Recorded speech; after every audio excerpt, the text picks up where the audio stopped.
Šiandien paaiškėjo, kad sekretorius Heksetas paprašė generalinio štabo vadovo generolo Randy George'o atsistatydinti ir išeiti į pensiją.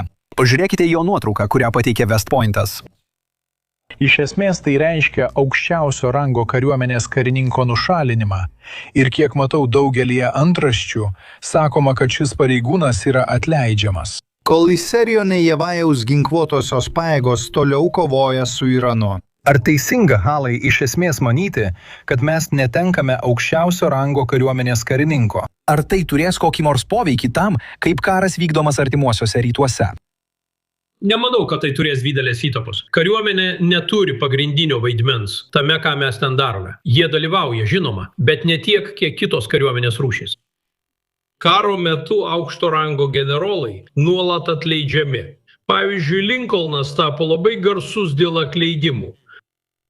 Jis išbandė keletą generolų, kol pasirinko Ulysses S. Grantą būti savo pagrindiniu generolu. Jie nedarė to, ko jam reikėjo. Todėl jis ieškojo žmogaus, kuris galėtų tai įgyvendinti. Ir Grantas tai padarė. Taip nutinka kare. Mes nuolat matome, kaip generolai yra atleidžiami, taip pat ir admirolai. Ir aš paminėčiau, kad ši administracija jau atleido apie tuziną generolų ir admirolų. Garsiai buvo atleistas jungtinio štabo viršininkas C.Q. Brownas. Karinių jūrų pajėgų operacijų vadovė Liza Franchetti buvo atleista. Ir tada DA vadovas buvo atleistas, oro pajėgų vado pavaduotojas taip pat buvo atleistas. Tai tęsiasi be galo, kaip vyresnysis vadovas ir aukščiausio rango pareigūnas savo pajėgų rūšyje. Jūs turite palaikyti puikius santykius su kitais vadovais ir taip pat su gynybos sekretoriumi arba karo sekretoriumi. Ir šiuo atveju Rendis. Džordžas, kuris buvo atleistas, iš tikrųjų buvo pasirinktas į šias pareigas. Administracija, ankstesnėje administracija. Ir prieš šį darbą jis buvo pagrindinis karinis patarėjas gynybos sekretoriui Bideno administracijai. Įdomu tai, kad Kristoforas Nevas, kuris yra palyginti žemesnio rango nei daugelis generolų, buvo pagrindinis karo sekretoriaus Hekseto karinis patarėjas. Taigi tokių dalykų yra nemažai. Kai pasiekiamas toks lygis, tenka tvarkyti su santykiais ir daugeliu dalykų, kuriuos kai kas pavadintų politika. Tačiau tai nėra politika partinė prasme, o veikiau politika ta prasme, ką pažįsti, kas už tave užtars ar padės ir panašus dalykai. Taigi, aš skaičiau anksčiau. Šiandien beje turime šį žemėlapį, kad parodytume, kur yra dalis eismo Hormūzo sąsiauryje.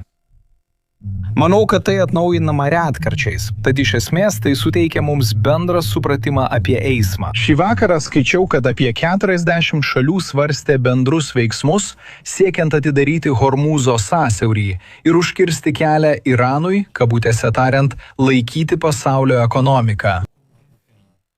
Jungtinė karalystė tai suorganizavo. Panašu, Halai. Koks būtų pats galutiniausias ir veiksmingiausias būdas, kad šios 40 šalių galėtų ilgalaikėje perspektyvoje paversti šią pradinę idėją realybę? Ir šis pirmasis susitikimas yra tik pradžia praktinių ir konkrečių veiksmų serijoje. Įsivaizduoju, kaip visi susivienyje į bendrą darbo grupę, kad išlaikytų Hormūzo sąsiaurį atvirą. Šios 40 šalių turi daug minų ieškotojų laivų. Ir jei pažvelgsite į tą žemėlapį, pastebėsite, kad tame konkrečiame taške buvo eismas. Na, žinote, ten pačiame gale, Kišimo salos gale, ten viršuje, netoli Bandarabaso, pamatysite laivus. Tai tarsi tas rinkliavos punktas, kurį Iranai atidarė. Jie nori, kad laivai plauktų pro tas salas į pietus nuo Hormūzo, sumokėtų $2 milijonų mokestį ir tęstų kelionę. Ko nematai, tai kad ten eina tarptautiniai jūrų keliai, kur paprastai būtų eismas, ten nieko nematai. Daugelis žmonių abejoja, ar tie jūrų keliai nėra užminuoti. Todėl Iranai nenori, kad kas nors ten praeitų. Ir tai užtruks. Tai bus ilgas ir kruopštus darbas, bet tam reikės daug priešmininių laivų, kurių sąjungininkai tiesiog turi labai mažai. Kartu šios šalys turi keletą priešmininių laivų ir kitų svarbių jūrinių bei oro pajėgų išteklių, kurie būtų labai svarbus bendrai užduočiai misijai išlaikyti tą vietą atvirą. Tačiau prieš tai reikia atlikti keletą mūšio lauko paruošimo veiksmų. Ir kai kurios šalis labai pabrėžia, kad turi būti paskelbtos paliaubos, tiek teisiškai, tiek faktiškai. Bet turi būti kažkoks aktyvių priešlaivinės kovos pajėgumų sustabdymas. Taigi, prezidentas Trumpas tai paskelbė anksčiau, šiandien jis sako, didžiausias Irano tiltas sugriuvo ir niekada daugiau nebus naudojamas, dar daugiau įvyks ateityje. Atėjo laikas Iranui sudaryti susitarimą, kol dar nevėlu ir kol dar liko kažkas iš to, kas dar gali tapti didžia šalimi. Tai yra ekrano nuotrauka, turime vaizdo įrašą, kurį jis paskelbė. Na štai paleiskime jį, jis trumpas, rodo degantį tiltą ir matosi ugnis. Be grafiko matyti, kad jį pradeda griūti ir greitai sugriūva, bent jau iš dalies. Taigi raulis. Žinau, kad Irano vyriausybė sureagavo į šią tilto situaciją. Ką tu čia stebi? Tai buvo milžiniškas tiltas vedantis į vakarus nuo Teherano, jungiantis su kitu dideliu miestu. Tai svarbi susisiekimo linija, logistikos maršrutas. Ir ji buvo baigta, manau, tik prieš 1 ar 2 metus, žinoma. Tai yra niokojantis smūgis, nes tai buvo gražiausias, didžiausias tiltas Irane. Dabar, kiek suprantu, Iranai taikosi į tiltus aplink Persijos įlankos valstybės ir kitus, kuriuos galėtų susprogdinti. Ir ta, kuri iškart ateina į galvą, yra tiltas, jungiantis Saudo Arabiją su Bahreinu. Esu tikras, kad jie bandys ją atakuoti. Bet ką tai reiškia? Tai yra pirmasis didelis išpuolis prieš kritinę infrastruktūrą nuo tada, kai prezidentas Trumpas praėjusią naktį kalbėjo apie Irano bombardavimą. Atgal į akmens amžių. Daugelis žmonių bando suprasti, ką tai reiškia sugrąžinti juos į akmens amžių. Kaip minėjome, EOS jau ne kartą kėlė šį klausimą ir mes tai nagrinėjame. Puldami jų elektrinės ir jei mes pulsim jų elektrinės, tai iš esmės nutraukia šiuolaikinių technologijų naudojimą. Irane jiems būtų labai sunku vėl paleisti tas elektrinės. Savo ruožtų Iranai bandytų bombarduoti elektros stotis, gėlinimo gamyklas ir kitą infrastruktūrą Persijos įlankoje. Bet tai pirmas kartas, kai darome kažką panašaus. Ar tai yra įspėjimas, sakantis, kad mes kalbame rimtai? Mes atakuosime kritinę infrastruktūrą. Nors tarptautinė teisė reikalauja karinio tikslo, dėmesys sutelktas į kritinę infrastruktūrą. Kas tai yra? Rauliai, žinai, yra dar vienas dalykas, kurį mačiau pranešimuose ir tai susijęs su Jemenu. Panašu, kad girdime pranešimus, jog izraeliečiai nustatė raketą paleistą Izraelio link iš Jemeno. Karinis pranešimas pasirodė iškart po įspėjimo apie raketas iš Irano.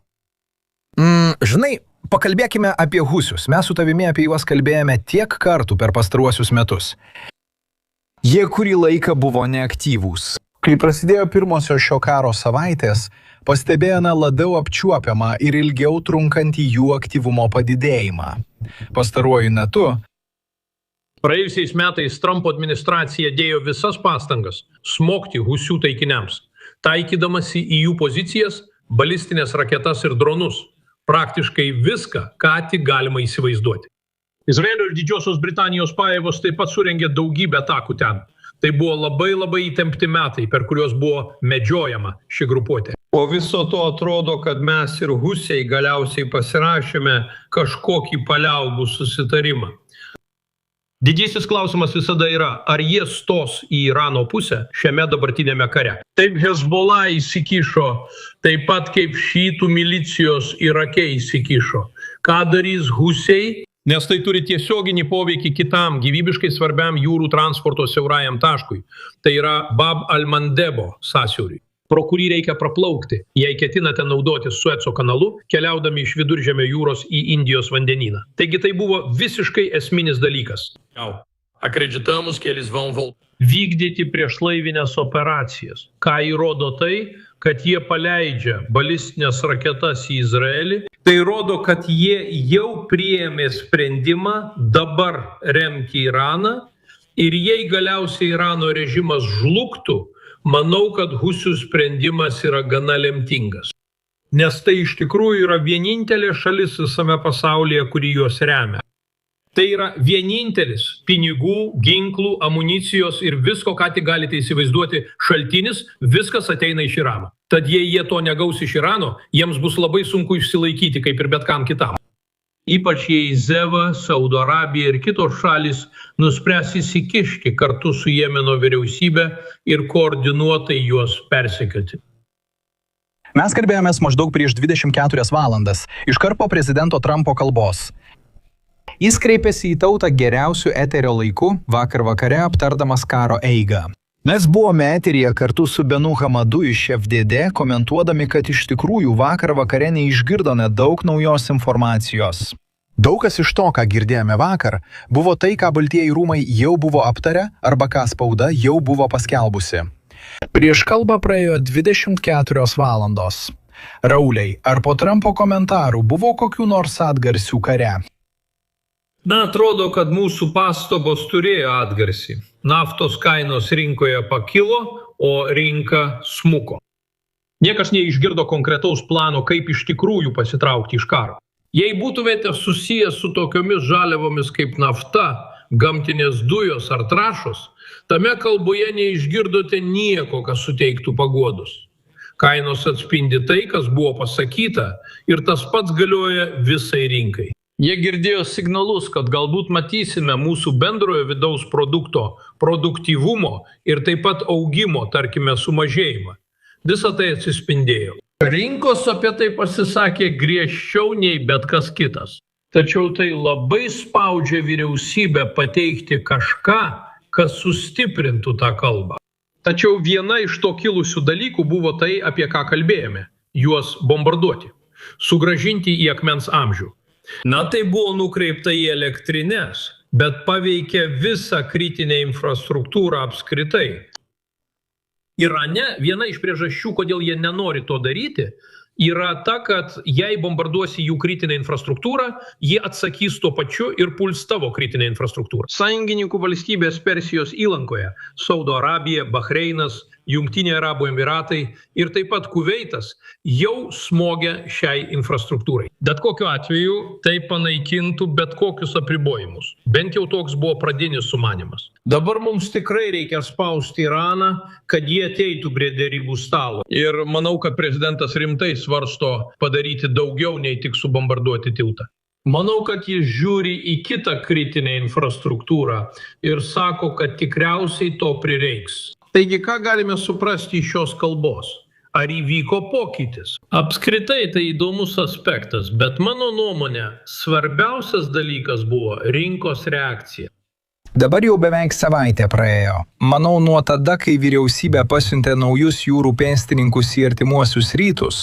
Ar girdėjote ką nors apie tai, ką šios pajėgos veikė nuo tada, kai atvyko ten? Ekspedicinis dalinys yra ten. Negirdėjau, kad jie būtų ką nors darę sausumoje. Girdėjau, kad jie galėjo treniruotis pakeliui į artimuosius rytus, bet nežinau, ar tai buvo tas dalinys ar kitas. Bet kuriuo atveju, 31-asis jūrų pėstininkų ekspedicinis dalinys yra ten ir yra labai pajėgus. Jie turi batalioną, sustiprintą batalioną, sausumos kovos elementą, daug visko ten, 800-900 karių, be to, sudėtinė eskadrilė, daug logistikos, vadovavimą ir kontrolę, komanda, kurie atlieka daug užduočių. 10-asis jūrų pėstininkų ekspedicinis dalinys yra visai čia pat, iš paskos. Dabar jie turėtų kirsti Indijos vandenyną tuo maršrutu, jie neturėtų būti toli. O 82 oro desanto divizija, avangardinis vienetas, apie 1000 karių yra ten. Gali būti kažkas tarp 1000 ir 2000 karių. Ką girdžiu, tai kad tai yra organizuojama 82-osios oro desantininkų divizijos 1-ojoje brigadoje 2 batalionų pajėgomis. Ir tai yra tas dalykas, kurį stebite planuodami oro desantinę operaciją užimti Kargo salą ar kitą salą. Arba jei norėtumėte padaryti ką nors daug drąsesnio ir įsiveržti ten, bei bandyti perimti tą sodrintą uraną giliau Irano teritorijoje. Ar tokios pajėgos jums reikalingos? Be to, girdime apie specialiasias pajėgas, tokias kaip Navy Seals ir armijos rangeriai. Jie konkrečiai neminėjo, bet manau, kad ten yra ir jūrų pėstininkų reiderių. Tai taip pat gana stiprios pajėgos. Šis naujas pajėgumas jau artėja ten. Jei dabar būčiau Irano gynėjas Persijos įlankos salose arba Hormūzo sąsiauryje, Jausčiausi labai nervingas. Al Kemperis yra buvęs karinio jūrų laivyno žvalgybos pareigūnas, saugumo analitikas ir Strat tinklalaidės vedėjas. Kas laukia Strat AL? Na, aš kalbėsiu daug daugiau apie Persijos įlankos regioną. Manau, kad pasiekėme lūžio tašką ir pasakysiu, į ką atkreipti dėmesį artimiausiomis savaitėmis. Sakysite, manau, kad per daug kalbėjote apie Persijos įlanką. Taip, aš kalbėjau ir toliau kalbėsiu apie Persijos įlanką, nes tai labai svarbi tema. Viena iš dalykų, kurių žmonės nesupranta, yra tai, kad daugelis šalių neturi didelių naftos atsargų. Pavyzdžiui, Filipinai yra paskelbę nacionalinę nepaprastąją padėtį. Jie turi nuo 30 iki 45 dienų. Net jei sąsiauris būtų atidarytas rytoj, kyla abejonių. Ar jie sugebėtų pristatyti naftą į Filipinus taip, kad šalis neliktų be kuro? Tai viena didžiausių dabartinių problemų ir kažkas, ką aš bandysiu išspręsti. Ačiū už jūsų laiką ir iki greito susitikimo. Ačiū. Bus padaryta. Gerai, taigi dabar mes tiesiogiai pažvelgsime į Kapitolijų. Pirmiausia, šalies sostinėje ką tik praėjo 10 val. Vakaro. Pasikalbėkime su Jonathanu Huntu iš Fox. Jis stebi šį karą. Jis pateikė šią ataskaitą apie viską, kas įvyko per pastarąsias 24 valandas, įskaitant reakcijas į prezidento Trumpo vakarykštę kalbą. Pažiūrėkime. Mes baigsime darbą ir padarysime tai labai greitai. Prezidentas Trumpas pristatė naują grafiką, pagal kurį operacija Epinis įniršis turi būti užbaigta per 2 ar 3 savaitės, pasiekiant numatytus tikslus. Tačiau Iranas atsakė, paleisdamas raketas į Izraelį ir Persijos įlanko šalis. Irano kariuomenė perspėjo, kad jie vis dar turi atsargų, raketų ir dronų sandėlių, apie kuriuos Zeva net nežino. Centrai, kuriuos jūsų manimo atakavote, yra nereikšmingi, o mūsų strateginė karinė gamyba vyksta vietose, apie kurias jūs neturite jokio supratimo. Prezidentas taip pat dar kartą papeikė Europos sąjungininkus už tai, kad jie neprisijima lyderystės, saugant Hormūzo sąsiaurį. Ketvirtadienį Jungtinė karalystė sureagavo surengdama virtualų viršūnių susitikimą dėl vandens kelio atidarymo. Uždarimas sukėlė naftos kainų šuolį, tačiau Baltieji rūmai teigia, kad JAV gali atlaikyti šią audrą. Amerika dabar išdauna daugiau naftos nei bet kuri kita šalis pasaulyje. Dereguliavimas, mokesčių mažinimas ir visa tai padeda mums atsigauti. Nors ekspertai teigia, kad per artimiausias 3 savaitės bus sunku neutralizuoti Irano grėsmę, Trumpas ryžtingai tęsia kovą. Net jei šis karas turi ribotus tikslus, artimiausios savaitės nebus lengvos. Jei Iranas neatidarys Hormūzo sąsiaurio, Trumpas sako, kad jei iki pirmadienio nebus imtasi veiksmų, jis ketina smogti šalies energetikos objektams Tel Avive. Jonathanas Huntas, Fox News, subtitrai Estevis.